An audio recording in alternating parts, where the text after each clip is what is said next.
welcome to another presentation of our CanFASD webinar series. This presentation is supporting self-regulation with individuals with FASD. For those of you not familiar with CanFASD Research Network, it is a national not-for-profit organization that works towards all Canadians engaged and united with awareness, evidence, and knowledge that are effectively addressing the complexities of FASD.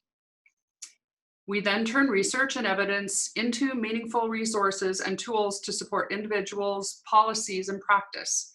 Check out our website at www.canfasd.ca or follow us on social media channels to find out more about the resources we have.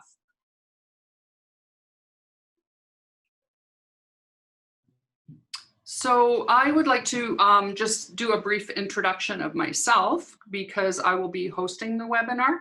My name is Tammy Roberts, and I am one of the members of CanFASD Family Advisory Committee. In that role, I join other caregivers from across the country who are interested in how FASD research can improve the quality of life for individuals with FASD and their caregivers. I was a stay-at-home mom for 25 years, raising 9 children, and 7 of my children were prenatally exposed to drugs and or alcohol. My day job is that I am the executive director of the Foster Family Coalition of the Northwest Territories, and I've been here for over a decade. My first introduction to FASD was in 1993 when a 3-month-old baby boy was placed with me in a foster care placement. And at that time, I had no idea what FASD was, but I quickly realized that I needed to find out or I was going to sink for sure. Parenting him and the others that followed was a challenge to say the least. And over the years, I saw that there were challenges in regulation in most of my children. And how I managed this was by trial and error. And thank goodness we now have research which helps to find interventions and resources for us. As you may know, each child is unique in abilities, and this is definitely reflected when it comes to self-regulation. I have raised foot tappers, I've raised rockers, I've had headbangers, and I've even had one of my children who always hid under the table and would hump the floor. And he would do this in the store, in the vehicle, any place that we were at. I have an adult son who is 24 years old, and he still showers anywhere from 3 to 8 times a day. And this is his regulation technique. I'm sure that during this presentation, I'm going to hear some information that would have benefited me in supporting my children when they were younger. And I know it's also going to benefit you as well. Before we begin, I'd like to respectfully acknowledge that across Canada, we live on various treaty territories and traditional meeting grounds and homes of Indigenous peoples and Métis. I am currently in beautiful Yellowknife Northwest Territories, which is located on Chief Dry Geese Territory, the traditional home of Yellowknife's Dene. These are also the traditional lands of North Slave Métis. Now, I'd like to introduce you more to our first speaker. Dr. Jacqueline Pei is a professor at the Department of Education, Psychology, and assistant clinical professor in the Department of Pediatrics at the University of Alberta. Also a practicing registered psychologist for the past 20 years. Dr. Pei began her career as a criminologist and forensic counselor working with incarcerated youth. Motivated by this early work, she returned to academia to study youth at risk, child development, and neuropsychology, leading to her current focus on interventions with individuals with fetal alcohol spectrum disorders. Dr. Pei has over 75 peer-reviewed publications, but places the greatest value on her work with various community and government agencies. To this end, Dr. Pei currently leads the Intervention Network Action Team, INAT, for the CanFASD Research Network as a role that facilitates the link between research, policy, and practice. Dr. Pei. So thank you very much for the introduction. And welcome to everybody who's joining us here today. The world is covered here. That's really exciting. My job today is not to actually regulate myself, although I will try to do that as well, but to talk to you guys a little bit about what self-regulation is, what we're talking about, so kind of what's the theory or the construct, and then a little bit of how that ties to FASD specifically and some of the research in FASD. Then you're going to get to hear from Jennifer and Tracy, who are actually going to share the really important stuff, which is the so what and now what kind of information, where they're really going to take you into a little bit more of the the applied nitty gritty. So we'll talk about what it is, how it relates to FASD. There's some really great intervention research that I'll just make some reference to, and then some of my takeaways. Self-regulation is an interesting idea and construct, and between the practice world, the research world, all these different places, it actually has a lot of different names and a lot of different meanings, which makes it an interesting thing because sometimes we're not all sure what we're even talking about. Sometimes we hear the word self-regulation, sometimes we hear emotional regulation, we hear different language that can sometimes mean sort of the same thing. It's not always the same. For this presentation, we're just going to think about it as a big umbrella term. So when we say self-regulation, we're going to kind of mean it all. So what do we mean when I kind of put it under that enormous umbrella? Well, we mean things that sometimes are related to executive function, and I'll unpack that in a minute. But executive functions are all of those things that our brain does for us to help us achieve some kind of goal-directed behavior. So how do I plan through or get through a task? And self-regulation is sometimes can be thought of almost as the gatekeeper to those cognitive processes. So I need to be in a certain place in terms of my regulation in order to maintain attention, in order to think through and perform a task, to plan through something, even to control impulses or things that I want to have spurt out of my mouth. Regulating myself allows me access to those cognitive capacities. Similarly, we think sometimes about self-regulation in terms of how we manage impulses. So impulses, I sometimes think of impulses as like our brain's accelerator. So self-regulation is our ability to monitor how much pressure we're putting on that accelerator. Maybe like our speedometer, right? Are we watching our speed, and are we at the appropriate speed for the task? And as we all know, speed limits can change, whether I'm driving on a highway, or if I'm driving in a city, or if I'm driving in a school zone or an area that has a restricted speed limit. I need to adjust how much pressure. And so some of that is how we manage our impulses and how we regulate the energy or the commitment we put into any task. Another word we use sometimes is arousal.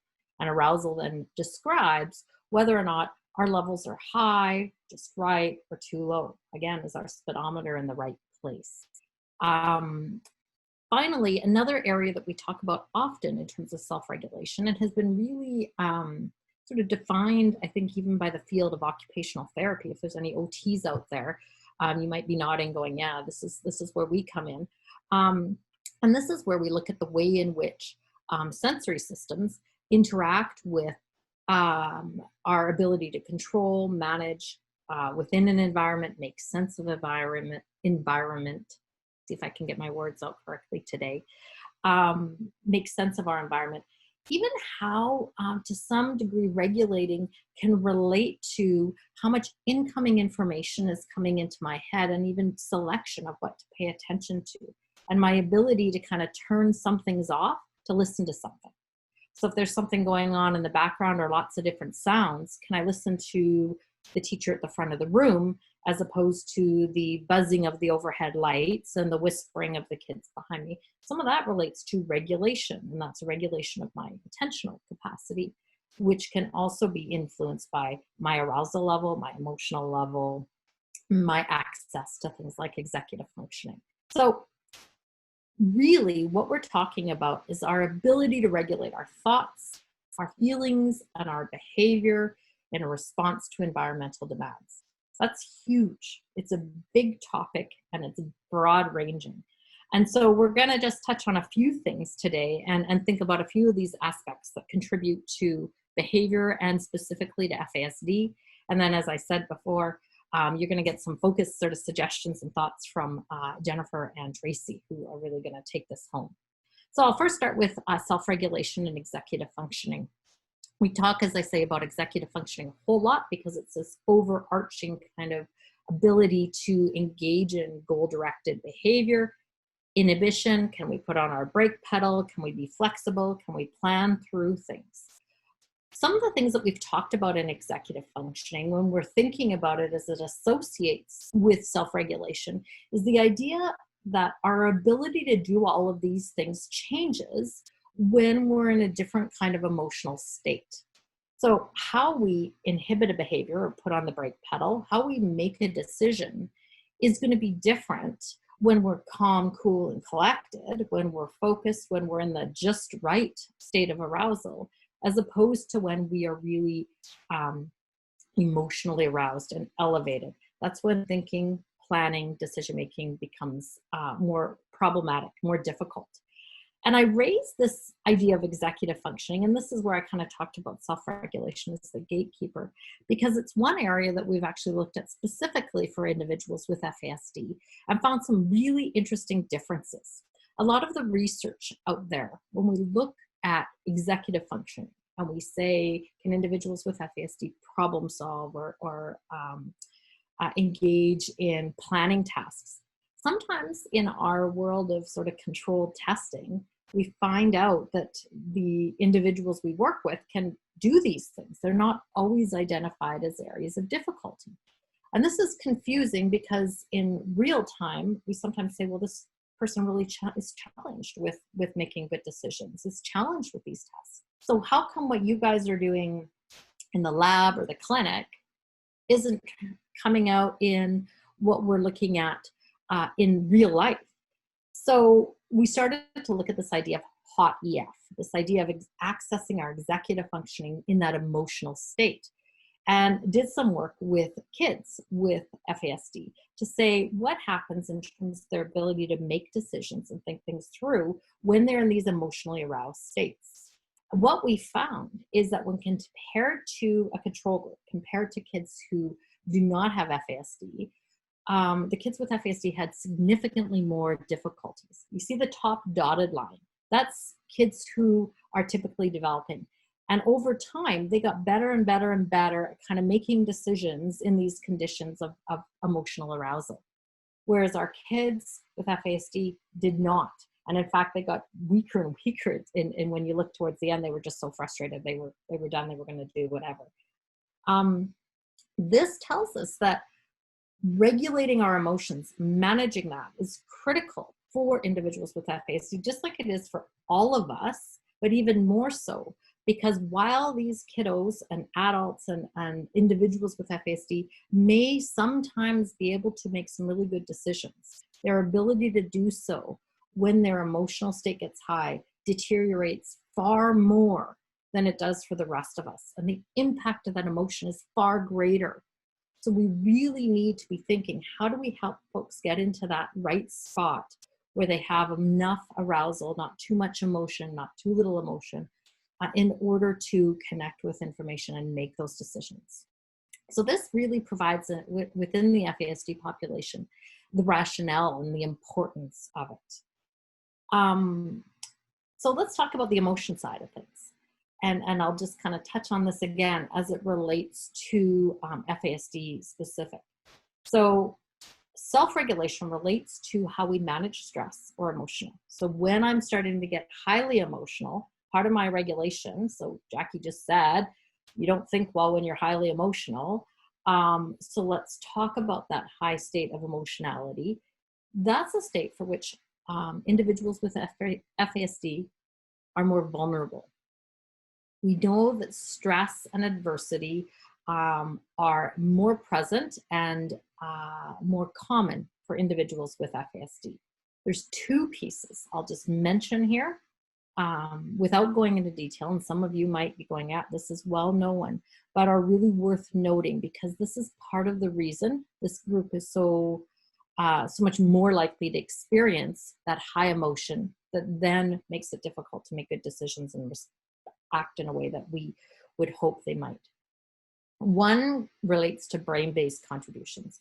And in particular, some of the research that we've seen reveals that individuals with FASD are more susceptible to HPA sensitivity, or hypothalamus pituitary adrenal gland sensitivity. Some of you might recognize that as our stress response system, our fight or flight system. That system, it's like our go system, I sometimes think.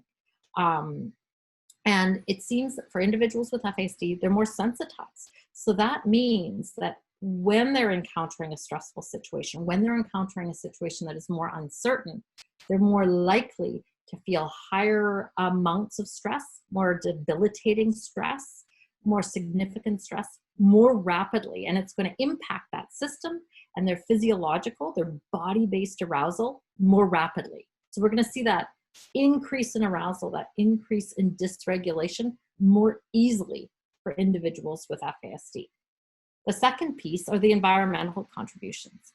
We also understand that for individuals with FASD, there's an increased likelihood they've been exposed to adversity. This is something that's been documented in a number of places, which means that that brain that might already be sensitive to stress might also have been exposed to more stress, which simply serves to aggravate that vulnerability to stress and the likelihood of that arousal going up, that emotionality becoming so strong and intense that they're having a difficult time knowing what to do. Decision-making, behavior will derail rapidly.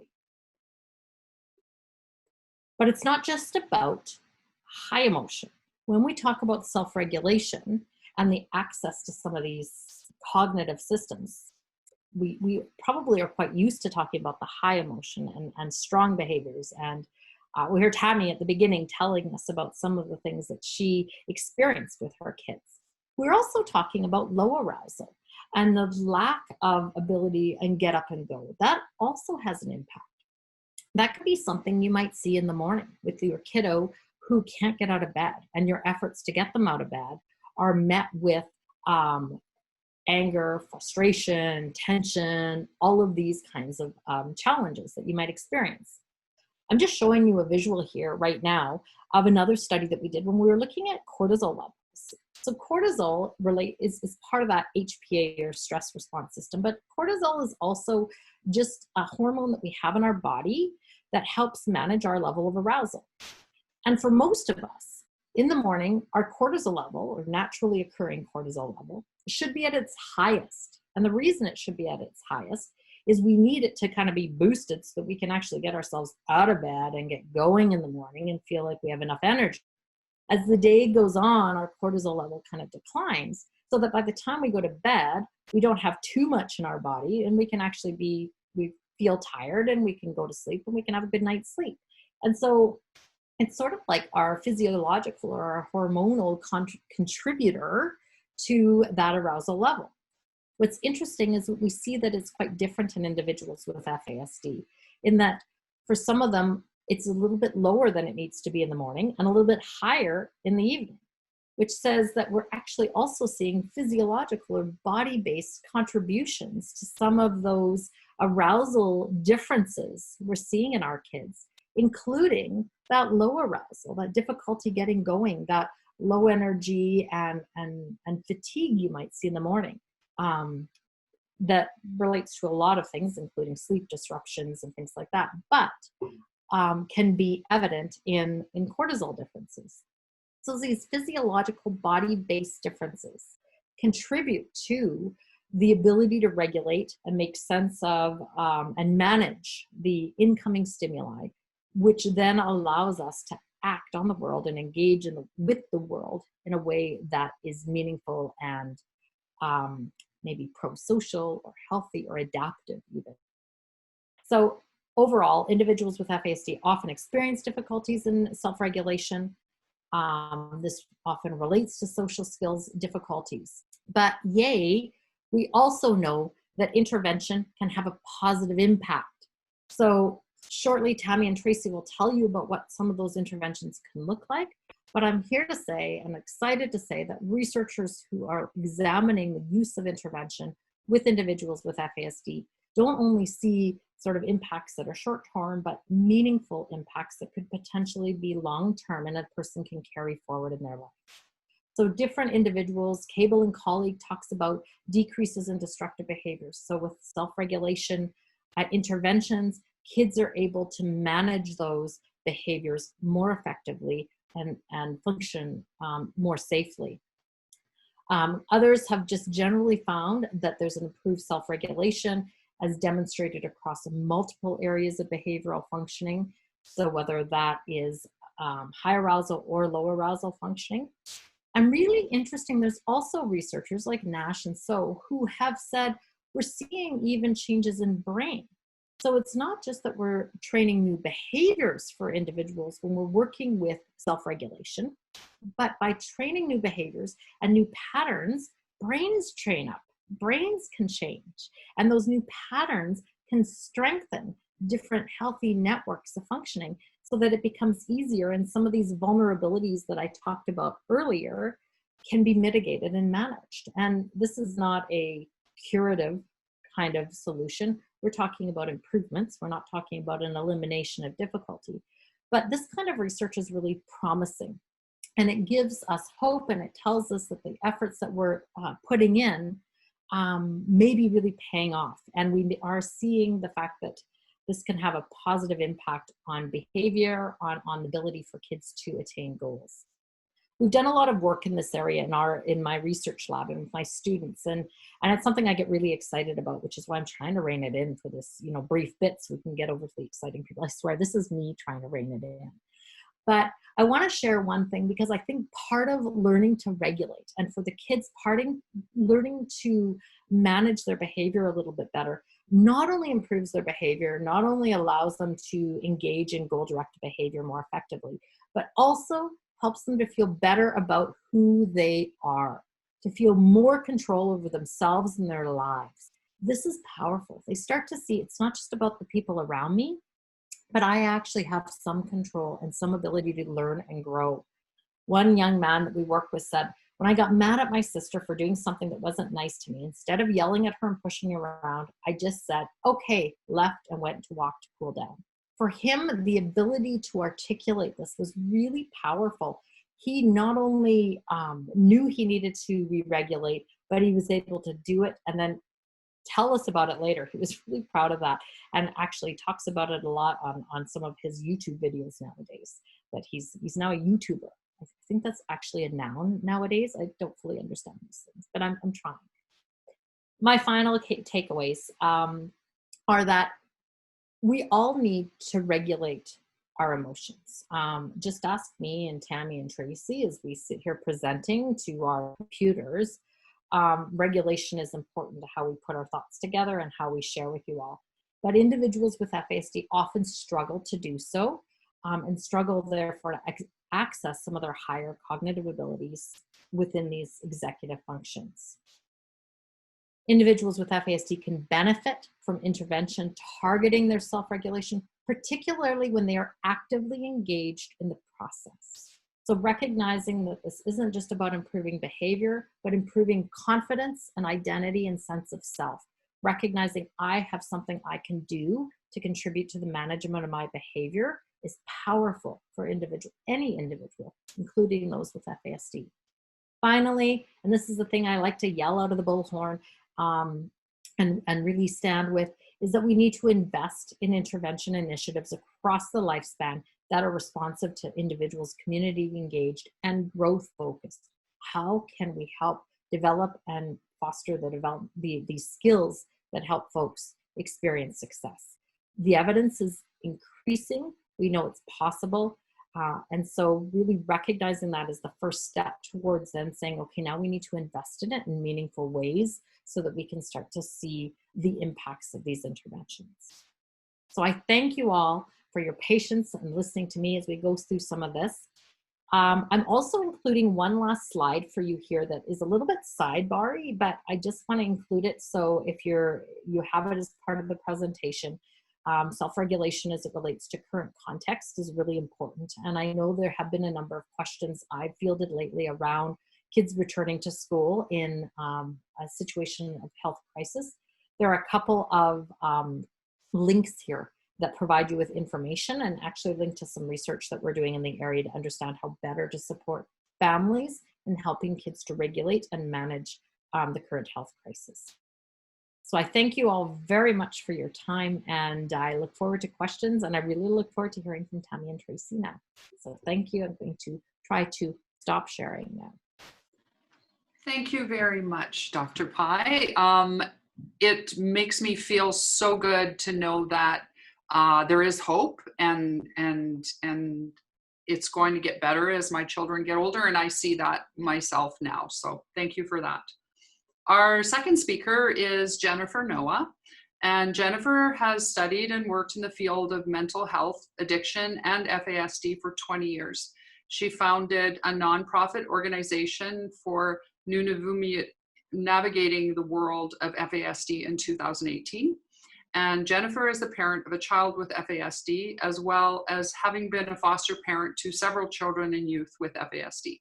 Jennifer has a special interest in self-regulation for people with FASD and for their loved ones. I'll let you take it from here, Jen. Okay, thanks, Tammy. And thanks, Jackie. All right. Okay. Hi, everyone. I really want to say thank you to CanFASD for having me share as part of this panel to talk about self-regulation from a caregiver perspective.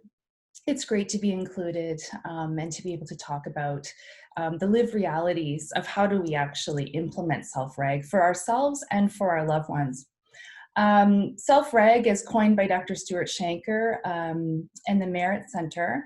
It's an extremely important area of research and personal understanding for me, not only as a caregiver, but also in the professional work that I do to support Nunavummiut with suspected and confirmed FASD. So in this brief presentation, really what I'm going to talk about is going to echo what Dr. Jackie Pei has already shared, and hopefully there'll be room and opportunity for any questions and answers later on. Okay, so why a self-regulation lens? Because it's in symmetry with the brain-based approach to understanding FASD and for supporting our loved ones in their daily lives. By adopting a self-reg lens, we're better able to recognize that our brains and bodies are constantly working in our best interest. As Jackie mentioned, essentially to keep us alive and to stay in balance. And stressors, whether they're motivating or dysregulating, all use up energy. And if you think about it, self-reg is really our brain's way of getting us back into balance by managing stress, as Jackie's explained. So even choices that aren't so great for us are actually a form of self-reg and trying to get back to base. Practicing self-regulation strategies supports our own nervous systems as caregivers to stabilize amidst continuous stress. But in turn, it also gives us an internal platform to really support our loved ones with FASD who often experience dysregulation. As Jackie has mentioned, the problem for many people, for our loved ones with FASD, is that the areas of the brain that support self-reg and actually discern legitimate threat cues might be affected by prenatal alcohol exposure. So this can really leave the limbic system on high alert, and Jackie did a great job explaining the research. I'm so interested to learn more about what her team is doing.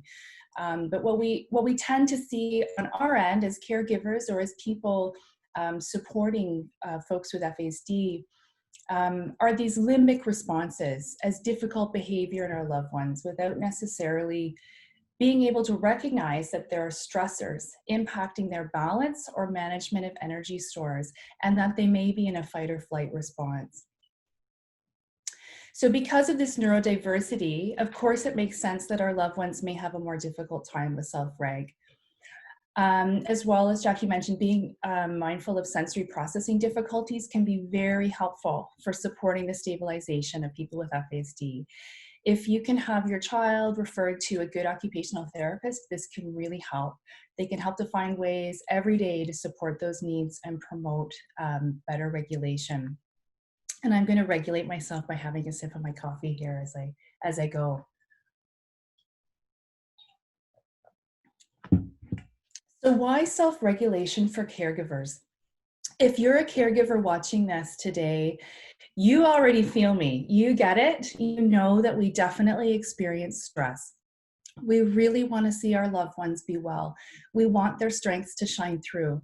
And we want the world to notice their resilience and their determination to keep going, despite pervasive neurotypical privilege that guides how most of society views behavior and learning, including in the workplace, in schools, interactions with the justice system, navigating healthcare, and beyond. And it's that sort of worrying or almost lingering stress that can really have residual impacts on our own health and well-being, in addition to the acute stressors that we already try to manage daily. So those self-regulation skills can really allow us the calm we need in order to continue to keep advocating for our loved ones, as well as to respond to crisis and other stressors that many of us as caregivers may be experiencing. As emotionally charged as situations can be when we're advocating for our loved ones' rights, dysregulation can tend to distract others from what we are trying to advocate for. And I have experience with this myself. I can provide support to families and then tend to lose my words in meetings regarding my child's own medical care or educational needs. So when you can recognize your nervous system's response to these stressors, you'll be better equipped to navigate systems and to be heard. And really knowing when to put other supports in place for yourself, such as bringing a support person with you to make notes or to be a buffer, as well as bringing in a notepad with a list of preset questions or areas that you want to focus on, can be very grounding and regulating for yourself as a caregiver.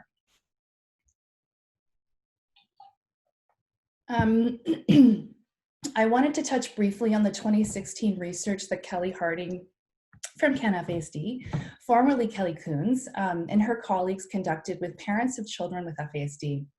The research focused on the importance of families being adaptive and responsive to parenting children with neurodiversity that often presents in the form of challenging or difficult behavior. And Kelly's earlier research also highlighted that in comparison to families parenting other disabilities, that it was the parents of children with FASD who experienced an increased level of stress. This part is really important to know to make sense of. It's not that our loved ones with FASD need to change or be different than who they are. It's those barriers blocking the accessibility, equity, and inclusion of people with FASD and caregivers that really create this heightened stress for us and for our loved ones. The research outcomes identified the need for healthcare professionals, teachers, and society as a whole as essentially being agents of change, as really having the ability to make our lives more manageable simply by having awareness of FASD and by listening to lived experience. It's important to remember that parenting children with FASD who may struggle profoundly with self-regulation skills require us to parent and respond differently than if they didn't have FASD. And that's why we need self-reg. I sometimes like to imagine a world where everybody just gets it. They get FASD and other neurodiversity, where we don't have to explain it. We just identify a stressor or an area of need or strength, adapt, and move on. And when I can imagine this, I can actually feel my body regulating itself, which is a good strategy for me, and it keeps me hopeful. We need to have hope. So just a brief summary about why self-regulation skills can benefit caregivers, and this of course is not an exhaustive list. Because caregivers tend to experience a heightened alert response or hypervigilance for safety, whether it's for us or other children in our home or our own child with FASD, and we need to be responsive to those needs. We know that people with FASD often require increased levels of supervision. So caregivers are also often having to anticipate and plan ahead more often than others. And that really keeps our systems on high alert. So it's really important if you're able to receive some form of support to allow your own nervous system the opportunity to stabilize and restore, to have that break or that respite. And here come some of my sidebars. Even while mentioning the word respite, I know for many of us, we don't actually have the luxury of having access to this respite care. Yet we're told, and the literature tells us, that it's actually essential. So if you can find ways, creative ways, to give your brain and body a break, even 90 seconds in a locked bathroom breathing, or imagining that you're on a beautiful tropical beach or island somewhere, the nervous system doesn't necessarily know the difference. So it can really help us to start getting back into base and start regulating. And it doesn't mean that caregivers don't need real respite or a period of time where we don't have to be on alert, because we do need that type of break. But self-reg and that lens allows us to keep going and to prevent other impacts on our mental health and well-being. It gives us the awareness of when we need to pause and take a break. And here's another sidebar about respite care. And it ties to self-reg. Respite care isn't just regulating for caregivers or for SIBs in a home. Respite care with the right person who really gets it and has a great rapport with your loved one can be profoundly regulating for them as well. It builds on their network of connections and positive people in their life that all is working towards their well-being. Self-reg helps caregivers, especially if we are experiencing child-to-parent or child-to-sibling violence. It allows us to stay as calm as possible in these moments and to recognize and reframe our child's behavior as indicating a stress overload. It allows us to look for those clues about stress so we can try to reduce it if we're able to identify what the stressors might be in the moment. More importantly, a self-reg lens offers us a means of reflection later, so that when we can reduce some of those points of stress in the future. It promotes calm when we are able to not take explosive behavior personally. You know, I'm sure many of you as caregivers experience other people telling you, oh, they're perfect with me, or I've never seen that. Don't take it personally. They have a safe relationship with you. It's safe for them. And we find that, you know, kids tend to dysregulate or to, you know, hold it together in one situation, come back home, and they're quite dysregulated. So don't put that into your heart. When your child is better regulated, we can also talk about it with them and make plans for their use of self-reg strategies in the future. And again, here, respite care is very beneficial for everyone, especially if child-to-parent or child-to-sibling violence is a part of your life. Adopt for Life put out a few free webinars on this recently in the spring that I've put a link to in my reference slide for you. Another reason why we need self-regulation as a lens for caregivers is because it can be extremely isolating, scary, and frustrating to have inconsistent access to resources and supports that really understand FASD. I hope that you have a network. I hope that you have supports in your life. And if you don't, you're really sadly not alone. Parents of children with FASD don't tend to have the type of community care and compassion that we all need to be well and to belong. But self-regulation for our own nervous system can help with this grief and frustration and isolation. If there's no supportive services or peer support programs in your area, there are lots of online communities and accessible literature and networks. Look for the people who recognize FASD from a brain-based and self-reg lens.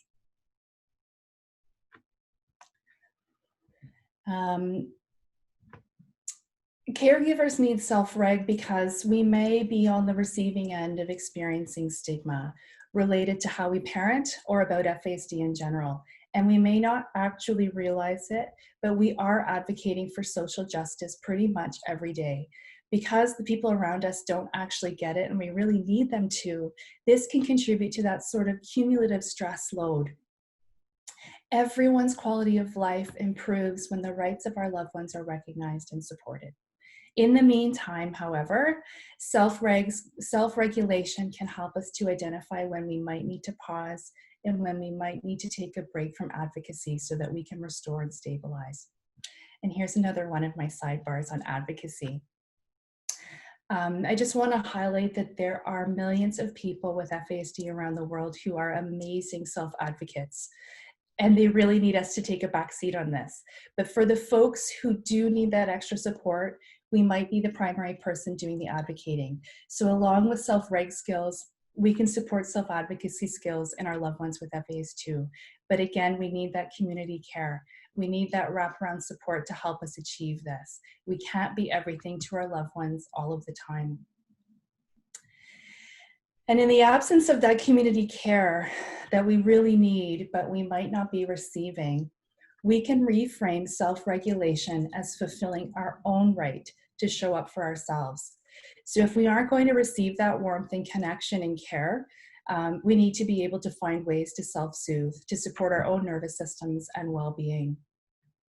We need to be kind to ourselves and to recognize that exhaustion and being met with continuous barriers is real, and it's okay to take breaks. That's why we need systems. I'm going to echo Jackie here. We need systems and a federal strategy that truly supports the well-being of all people affected by FASD, consistently across jurisdictions and across the lifespan. Caregivers can benefit from self-reg because it really keeps us in balance. It offers our loved ones a soft landing in times of their own dysregulation. And I'm becoming dysregulated. I'm emotional here for a moment. It asks those questions about why this behavior and why now? Why are we seeing this? As Stuart Shanker often reminds us. It allows us to be flexible and adaptive and consistently reframe and search for stressors and ways to reduce those stressors for our loved ones and essentially in turn for ourselves. We especially need self-reg because it reminds us to offer support and compassion rather than misreading cues that are actually signs of stress in our loved ones with FASD. Just want to highlight on the executive functioning and self-reg piece that Jackie was talking about earlier. Because this part is so important, those executive functioning deficits and even the sensory processing difficulties. It really affects our loved ones and even their ability to recognize their own dysregulation and stressors. So for us, when we're trying to teach self-reg, we need to remember that, you know, these skills might not develop with ease. It doesn't mean that people with FASD can't develop self-regulation skills, because of course they can. It just means the path to getting there might look a little bit differently, and it's hinging on many other factors that are already complicated by having FASD. We can really support the self-regulation and stabilization of our loved ones' nervous systems by continuing to use brain-based approaches. We can point out concrete examples of when we are using self-reg or we notice that they have used self-reg as we go along, and this helps to concretize those skills for our kids. Using brain-based approaches to learning and supporting these skills over time with repetition, concrete and tangible examples, even role-playing, we can start to build a self-reg foundation in our loved ones. The really cool thing about the nervous system is that our own self-regulation provides a co-regulating effect as a grounding force for our loved ones with FASD. Everyone needs co-regulation and self-reg, as Jackie mentioned, and our nervous systems are just simply hardwired this way, and we do interact with each other's nervous system. When we can consistently recognize behavior from a self-reg lens, it not only promotes the dignity and well-being for people with FASD, but it also allows us to keep ourselves in balance and to keep going. I'm almost done, so 2 quick points. Remember that your loved one might find something calming and regulating that you actually find extremely dysregulating, annoying, and stressful. But it's about being flexible and adaptive, as Jackie's mentioned, and finding the right fit for individuals. The more we can practice self-regulation for ourselves, the better we will be able to support our loved ones with FASD to regulate their own nervous systems. And finally, for any service providers here who are watching and working with individuals and families affected by FASD, please learn as much as you can about FASD. Avoid making assumptions about people's capacity or intentions behind behavior. Take workshops and trainings like this, these webinars. Listen to people with FASD and their caregivers, and know that self-regulation underlies so much of the behavioral presentation before you. It's almost like an iceberg. It's about looking for those clues and hidden stressors to really be better able to support an individual or a family. Celebrate lived experience and knowledge. It is valid, and it holds the key to your interventions and level of support. Your working knowledge of FASD and allyship is extremely powerful. And beyond that, it promotes dignity and self-regulation, both for individuals and for caregivers. I'm just leaving one resource here that I think is great if you haven't checked out the Merit Center and Dr. Stuart Shanker Self-Reg, not specific to FASD, but really excellent job at understanding and framing self-reg in a brain-based approach in total symmetry. Makes really good sense for folks, for families navigating the world of FASD. So that's me. I should have put my email, but I didn't. Here's the center. If you're looking for other resources, English and Inuktitut, some things in Inuinuktun, and references. And I'll make sure if anybody's looking for any of the other resources that I mentioned to pop it in the panel there. Okay, I think I'm done now. Thank you, Jen.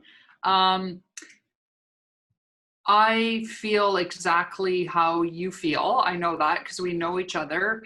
And it's very hard juggling all of the things that Jen talked about, which we do as caregivers. So just remember to, as she said, be kind to yourself and know that we all lose our minds occasionally, and that's okay. It's about how quick you snap back. So thanks, Jen. So our third and final speaker for today is Tracy Mastrangelo. And Tracy has focused her career in the social work and education fields in both Alberta and in the Yukon. Her work has focused mainly on supporting families and children and youth with complex needs, including as the Provincial Coordinator of Wellness, Resiliency and Partnership, an education-based initiative for students with FASD. Tracy has a master's degree in interdisciplinary studies with a focus on psychosocial interventions in school communities. So the very best part of today for me is that I had the opportunity to follow both Jackie and Jennifer. And so from my self-regulation, that was really wonderful because I sat back and enjoyed as though I was one of the participants taking it all in. And it allowed me to kind of forget about the part that I was presenting. The other piece is that I get to just kind of go, just like Jennifer said, just like Jackie said throughout my presentation. So I'm going to jump right in. I'm going to touch on a few things today. A little bit, I want to talk about the context of self-regulation within education. And I think that becomes particularly interesting and important right now, because we are moving back to school, some of us, in September. So I'm going to talk a little bit about that, as well as some interventions that we have been using that we found very useful, and some approaches that kind of go already within the education system. So when we're looking at the education system, we really are looking at barriers to learning. That becomes our biggest concern within education. So education, as you know, the goal and focus is delivery of curriculum and really accessing those higher levels of thinking for students so that we can make connections for our mathematics and language skills and all of those wonderful things that we need. So Lead and Colucci actually have done some really interesting work fairly recently, looking at what are those barriers to learning, because that ends up being where we see self-regulation problems in education. And so they've broken it into two main areas, academic barriers and non-academic barriers. And the academic barriers being things like learning disabilities. So for our kiddos with FASD, sometimes we see a math learning disability diagnosed along the way or at the time of diagnosis. my experience, and I think that Leland Colucci's experience and recommendation, is that this is an area with learning disabilities and academic barriers that typically our teachers in school settings are trained to support and manage. They have strategies for supporting math learning disabilities. They have strategies for teaching reading. And they have all kinds of things that they are able to do and put in place for a learning disability, for example. The other side of it, though, that we often find in education systems is the non-academic barriers to learning. So these are really the emotional and the social and the behavioral difficulties that students can struggle with that gets in the way of learning. And what we find is that even though our schools are full of caring teachers, sometimes they don't have the skill set or the training to necessarily address those emotional and behavioral difficulties. And so it really requires a targeted and interdisciplinary intervention. So our students with FASD, we know it kind of collides. They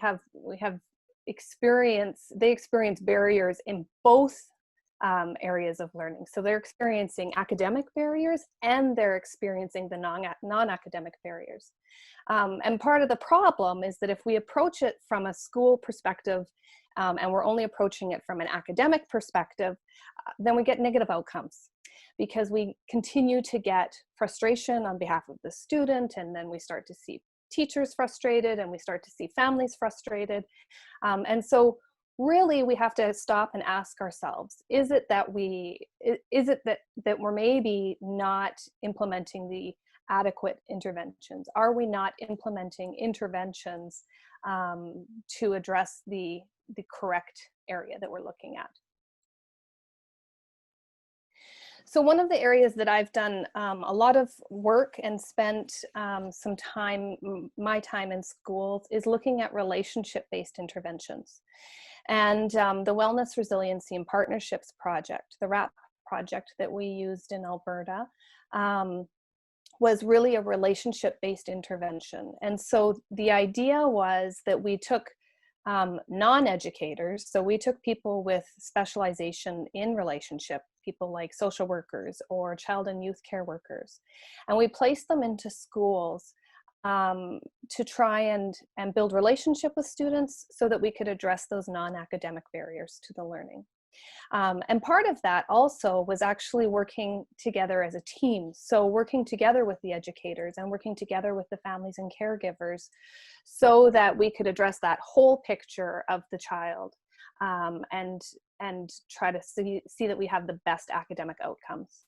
And so luckily there's and increasingly, I think in 2020, we're seeing more and more research that that suggests and evidence that suggests that relationship-based supports are highly effective for students and highly effective for students with complex difficulties. So including the FASD population within that group. And really what we're able to do by increasing relationship-based supports is reduce some of the overwhelming pieces around the non-academic supports. And we're actually seeing improvements in well-being and in mental health, but we're also seeing improvements through academics. So we're seeing higher course completion rates. We're also seeing higher attendance, things like that. And really students' overall perception of, I want to be at school and I want to come to school. It's not necessarily always a negative experience. So in the last little while, we've been looking more closely at things that fall under a neuro-relational framework. So really taking that relationship piece and the science behind relationship, and how do we also incorporate neurodevelopmental expectations around behaviors. And so again, I think Jackie and Jennifer both have talked about this and touched on this as far as the self-regulation piece, right? And that we need to have an understanding of Where's the behavior coming from? And is it a neurorelational, is it a neurodevelopmental aspect of the behavior? And sometimes, often with FASD, we know that it is, right? So with the neurorelational frameworks, we're really looking at any of those kinds of models that support either relationship or understanding students through a neurodevelopment perspective. We're looking at things like safety, challenge, and threat loop. And so these are loops that all of our kiddos in education are going through. Safety being really that relationship, and how do we support that relationship. Challenge being sometimes where we're at with students when they're having to learn new things. And so when we're in a foods class and we're learning a new recipe, that becomes challenge. And so how can we put supports in place that support? We recognize that challenge is still going to happen, and that's where sometimes often where growth happens, and how do we support that so that it's positive and that the student doesn't then go into a threat or a fight or flight kind of situation. And so really looking at things like secure relationships, shifting our thinking to expectations for behavior, and looking at the whole complexity of the situation. So one of the things that we've really focused our work on is developing a shared understanding of FASD. And that became really key. What we learned early on with the RAP project was that often the teams that we were working within didn't have the same understanding of what FASD was. And so we found that we needed to back right up and talk about what actually is FASD and what does that mean, so that we all had a shared understanding. This is a document, a PDF that I had the honor of getting to work on with Dr. Pei back in 2013, and a group of teachers. And so what we worked on with that particular group was identifying what actually is FASD from a neurodevelopmental approach, and then talking about what does that look like in the classroom? What are we seeing in the classroom? How do we as the outsiders interpret those behaviors that we're seeing? How we could maybe shift some of our interpretations of those behaviors, and how that might change our responses and our interventions. And so this particular tip sheet, Brain Not Blame, has been really helpful and useful, and is something that we use continuously today. You can find it in a PDF on the Professionals Without Parachutes website, and you're welcome to print that off and use it and share it. We found with a lot of our educators that this was really helpful in starting, contextualizing some of our conversations around the particular student. So really moving from things like can't sit still, which might indicate a regulation area or regulation concern, and maybe shifting some of our perspectives from it just being that the child can't sit still to maybe the child's overstimulated, or maybe this child is understimulated, or maybe the child is overwhelmed, which then allows us to put in an appropriate intervention. So within schools, there tends to be, schools tend to work, especially in Alberta, in a response to intervention model, so a pyramid model. And really what the first interventions always are is universal approaches. And so when we're working within our schools, we're talking a lot, when we're talking about our students with FASD, what are the universal approaches? What are the things that you're doing for all students that would also be beneficial for students with FASD in self-regulation and in addressing some of the concerns to non-academic barriers to learning? And so really it comes down to, again, that relationship piece. How do we create safe connections and safe relationships in schools for students with FASD? And we know that it's things like greeting students by their name. And you start to see more and more of this, I think this year, our students going back to school in September, that greeting piece will be built right in with our sanitation tables at the front doors, right? There being staff at the door that welcomes you in, reminds the students to put a mask on if you need to have a mask, and to sanitize your hands if you need to sanitize your hands. And so that aspect of greeting students, knowing students' personal interests. So there's some models, one model in particular called the 10x2 model that we use quite frequently. The 10x2 model speaks to the impact of 10 2-minute interactions with a student. So essentially 20 minutes, split up over 2-minute interventions, where you're getting to know a student as an adult in the school. You're getting to know a student based on something that has nothing to do with their social studies assignment not being handed in on time. So finding out maybe those of us that are in Canada, who's your favorite hockey team? Do you follow hockey? And then being able to have that conversation. What are the personal interests of the students? Do they play hockey? Are they into crafts and beading? Is their family hunters and going hunting in the fall to gather meat for the winter? And having those 10 2-minute interactions, so 20 minutes, students identify that is enough to actually shift their perspectives on school and their senses of well-being and belonging within the school.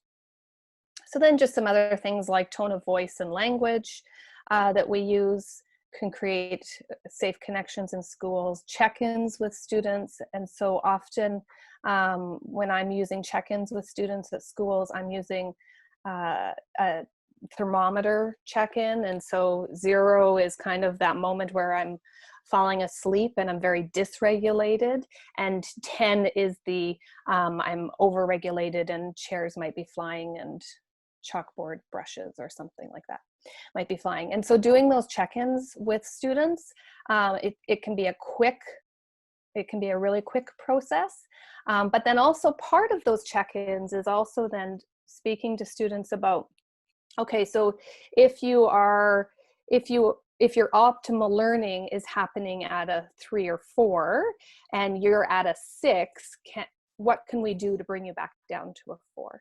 And that speaks to, I think Jackie had talked about including individuals with FASD in determining what those strategies are, what works for them. And then I would expand that even further and say that we need to also be including the caregivers in that conversation, because there might be strategies that as a caregiver, Jennifer's aware of, that she's using at home already that's working. So those check-ins and those thermometer kind of check-ins, I think is quite helpful. And I think it's also helpful in teaching long-term self-regulation. I think back to one student that we did the thermometer with quite a few years ago in a high school, who was able to identify that at a 5 or a 6, those of us from the outside would be able to see she was at a 5 or a 6 because she would start crying.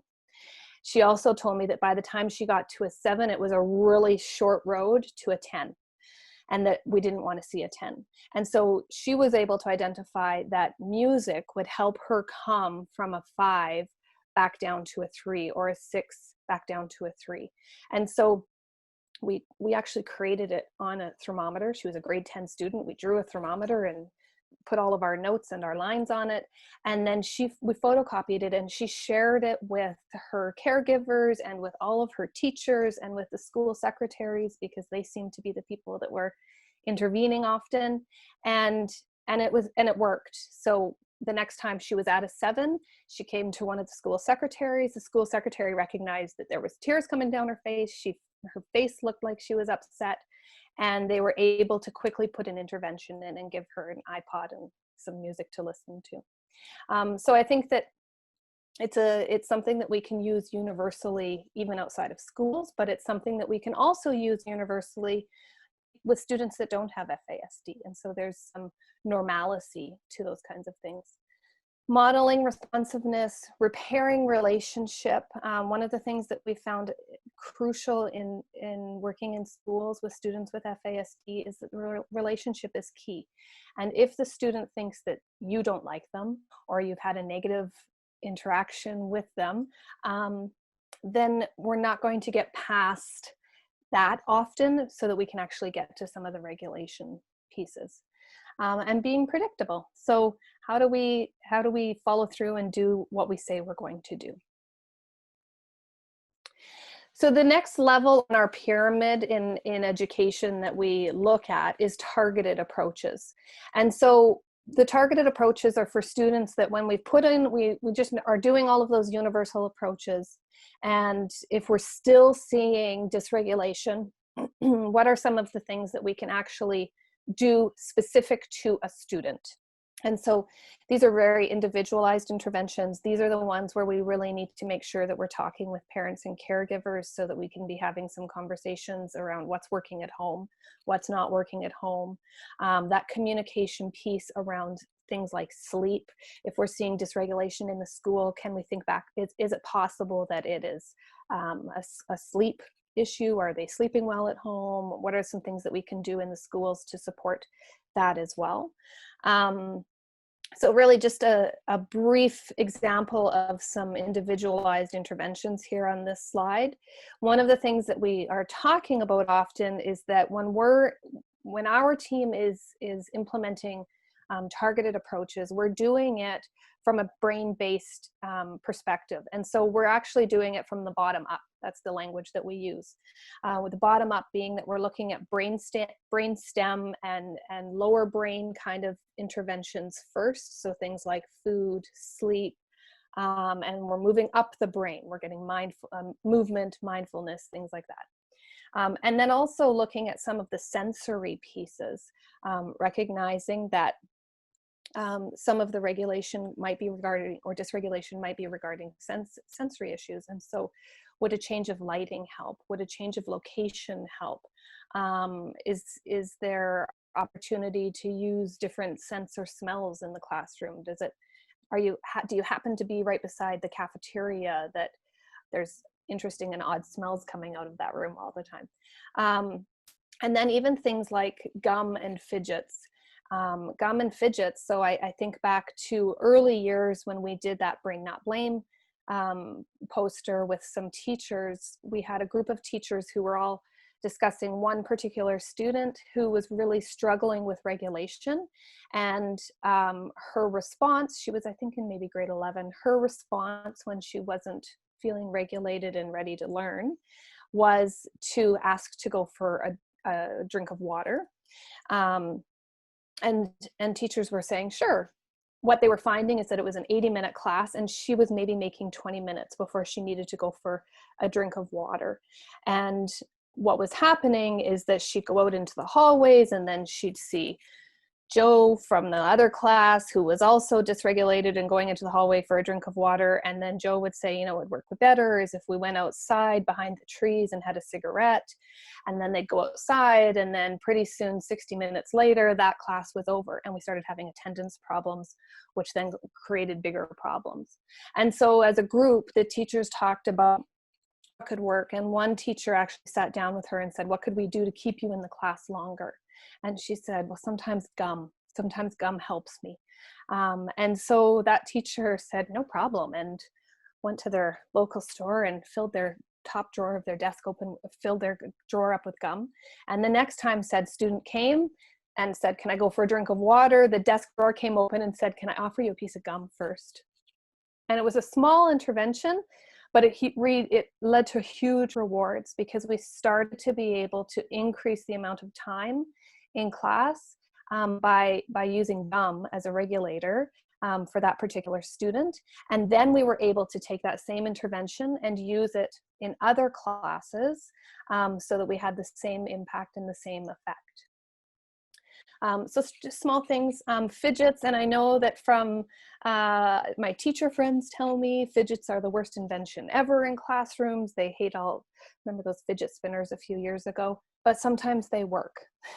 Sometimes they work. And so we need to test them and figure out which ones work and which ones don't for particular students and for individualized interventions.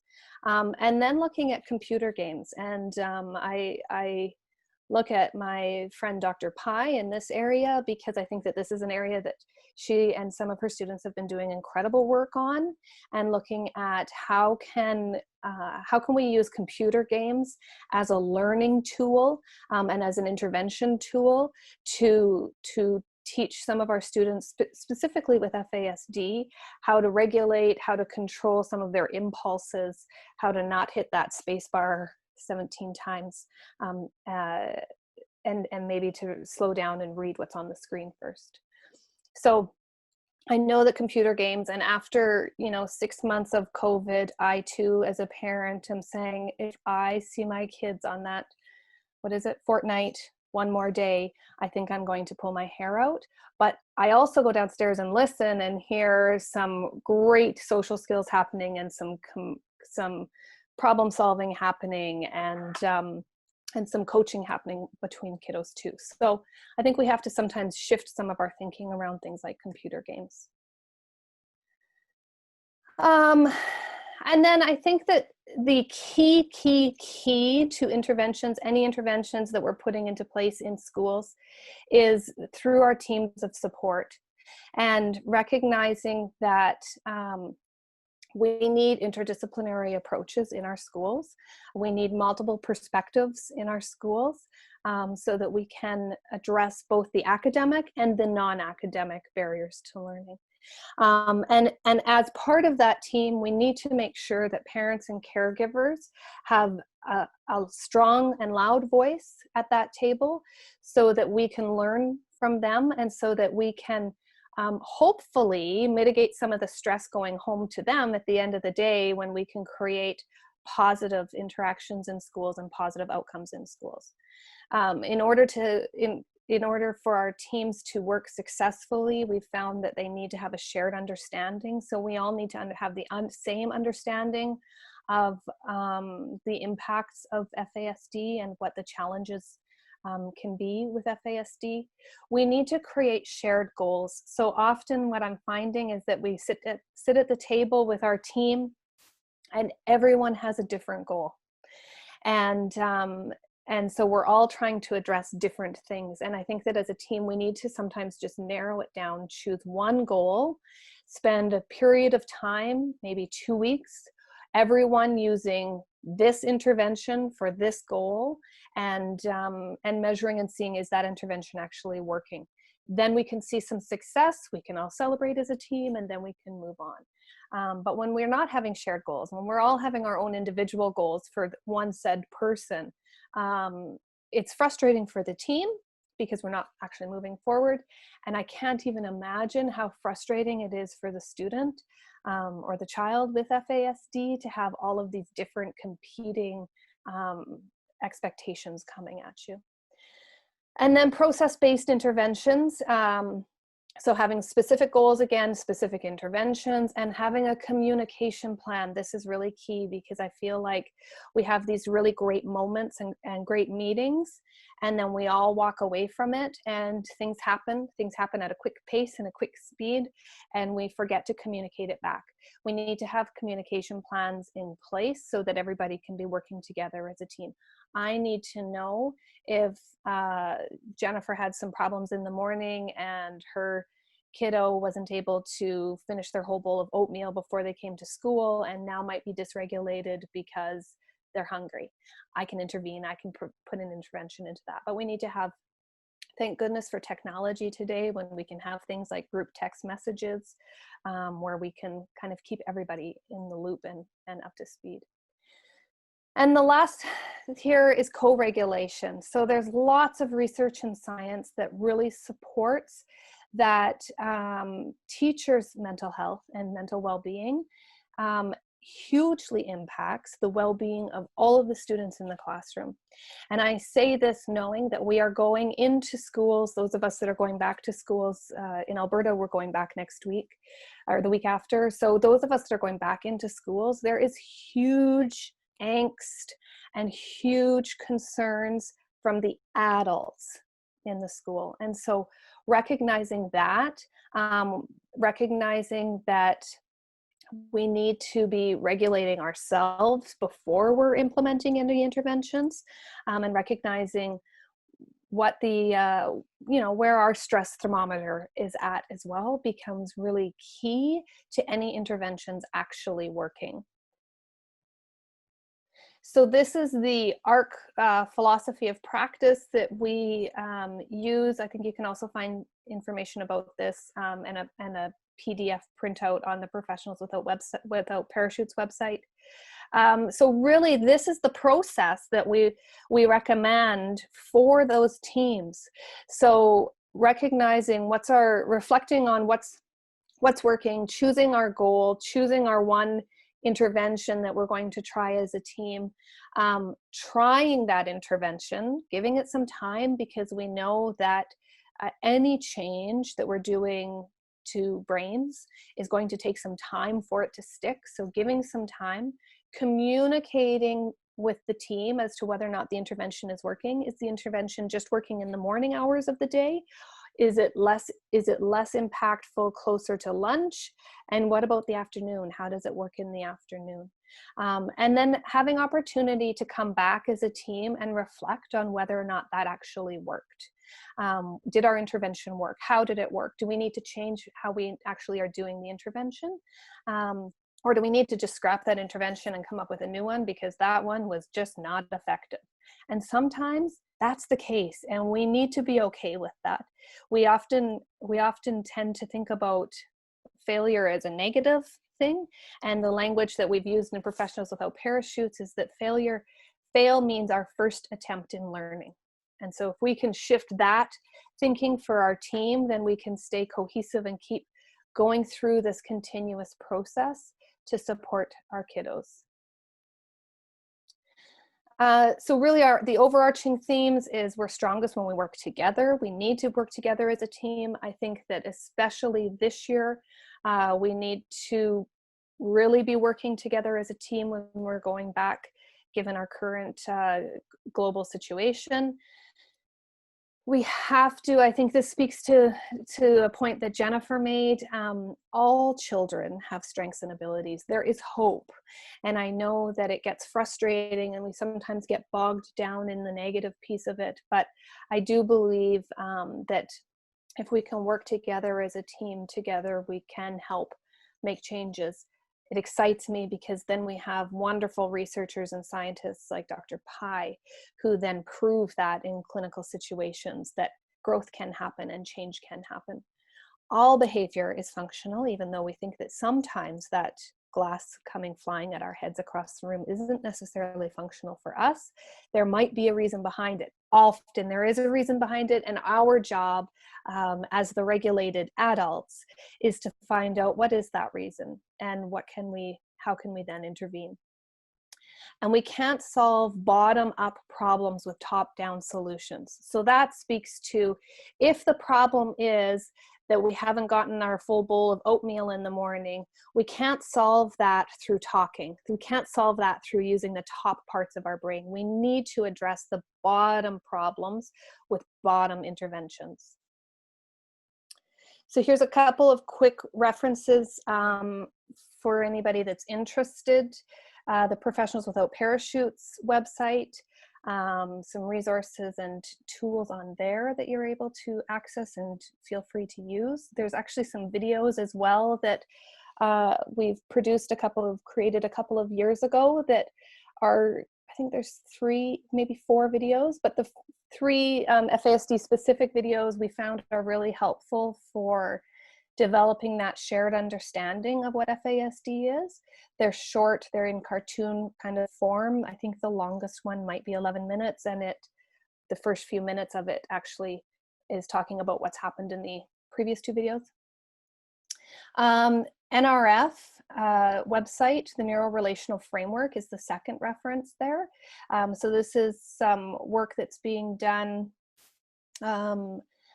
specifically in some schools here in Edmonton, but is also being done in some locations in the United States, and really is just looking at what are some models that support relationship and neurodiversity that we can implement through the same shared understanding of language and expectations. And then for the educators out there, the Barriers to Learning book by Lean Colucci is something that does not leave my desk or my hands very often, because it's got some great language again about speaking to how do we support and how do we separate those barriers to learning so that we can encourage that team approach. I think that's it. That's the last slide. I'm going to stop sharing now.